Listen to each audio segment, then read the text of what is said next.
Good morning everybody, and what an interesting morning. The government wanting to renationalise what's left of telecom and now as Chorus because of this extraordinary failure of its broadband policy. I thought I had seen everything, but apparently not. Does the government have any option but to intervene? Yes, the government does have the option not to intervene. It should firstly enact the Commerce Commission's proper lawful recommendation. That should be its first step. Secondly, it should look at the reasons why ultra-fast broadband uptake has been slow, dysentery slow. The reason is it's expensive to hook up, it's a hassle to hook up, and in fact there isn't enough available online to give households a powerful reason to do it. If they solve the content problem, the rest of it will take care of itself. And allow Chorus to fall over in the meantime? I don't believe that's likely.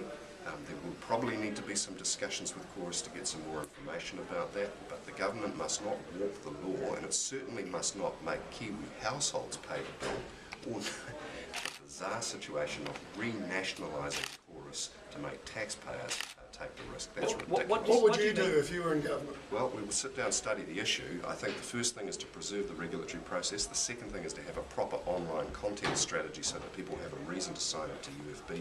There may need to be some temporary bridging measures. We would have a look at what was required. If Chorus was knocked out, though, if Chorus says it's at risk of not being able to be a credible partner in the UFB rollout, the whole thing would be at risk, and surely you wouldn't let that happen. Government knew that this regulatory process was scheduled when it entered into the Chorus broadband contract. Now, it can't have it both ways.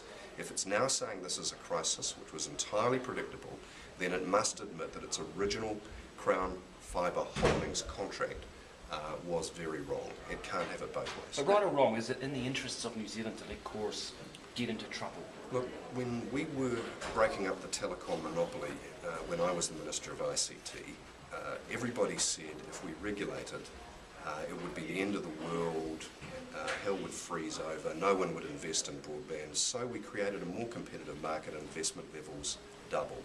I think we need a very sober assessment of the situation before people buy into the Prime Minister's panic. Well, what do you make of Chorus saying there may be no savings under this plan as it stands? Well, I've yet to examine the detail of Chorus's comments, but I think what we've got here is a statement from the regulator that New Zealand households should not pay $100 a year each extra just to bail out a bad contract from the government.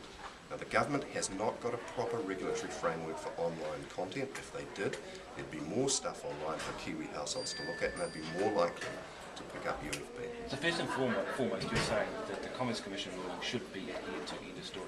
Yes, I do believe it should be. That's the proper lawful process. Any intervention or override in that would put the government really at risk and expense New Zealand households. What about the risk of the UFB project, which has already had investment, so you would allow that to just halt on its tracks as well? Look, when I was Minister, we had $250 million worth of UFB projects on my desk ready to go, which Mr Joyce shelved, and 2 years later he had no plan.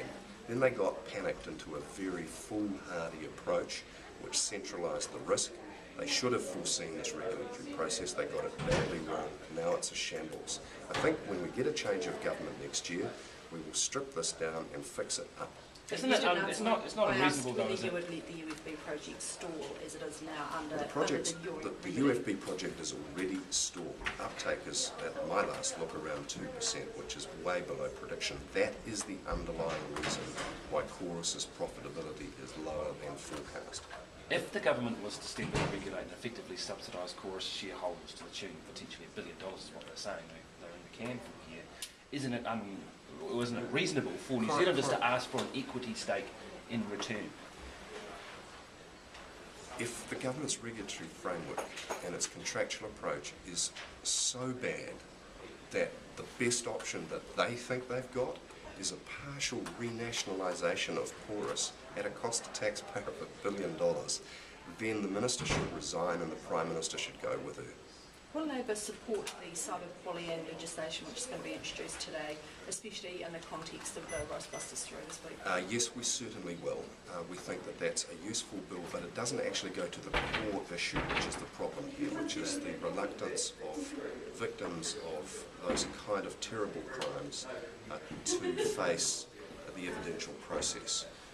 Related to it, there are some suggestions that some of these poor victims were below the age of consent, and the question must be answered as to why the police did not take other steps as they would when child abuse is the issue. So do you have criticisms of the way, or concerns about the way the police are handling it, given those facts? I certainly do. I want to know why we haven't known about this earlier, why it's taken 2 years for even the suggestion that action would be taken, why the local community wasn't advised, whether the schools were advised, what steps were taken in the meantime to protect innocent young people who were at terrible risk of predation. This is not okay. Are you saying that the police have sat on their hands effectively? Well, I want to know what they were doing. I want to know what they were doing, whether the schools were advised, what steps were taken to protect the innocent, given that they say that they've known of this terrible group for 2 full years. Now, the bill is useful, the timing is convenient, but it doesn't address the core issue of why it's so difficult for particularly young women to come forward and give evidence. What sort of changes could address that issue of women not wanting to come forward and give So evidence? the Law Commission has done work on this, which our Justice spokesperson Andrew Little has been advocating for some time the government should have looked at, which includes the ability to give anonymous evidence for the judge to field the questions and for the witness to be entirely protected.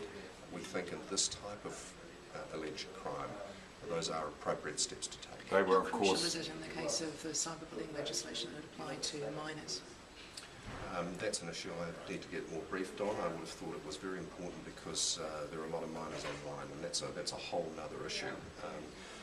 Both this and actually the earlier issue about chorus show that there is an enormous amount of policy work to be done in the area of our life online, including privacy, including the regulation of content, and including users' rights and protections. Judith Collins struck out Simon Power's reforms that were aimed at making it easier for victims of sexual crime to give evidence. What do you make of that? I would say that's a great shame, and she should be asked why she did that and whether she'll now, in light of this terrible alleged crime, reconsider that step. But just with chorus, doesn't the statement they put to the NZX prove the Prime Minister's statement that it could go pro? Well, it opens up another set of questions about who knew what when.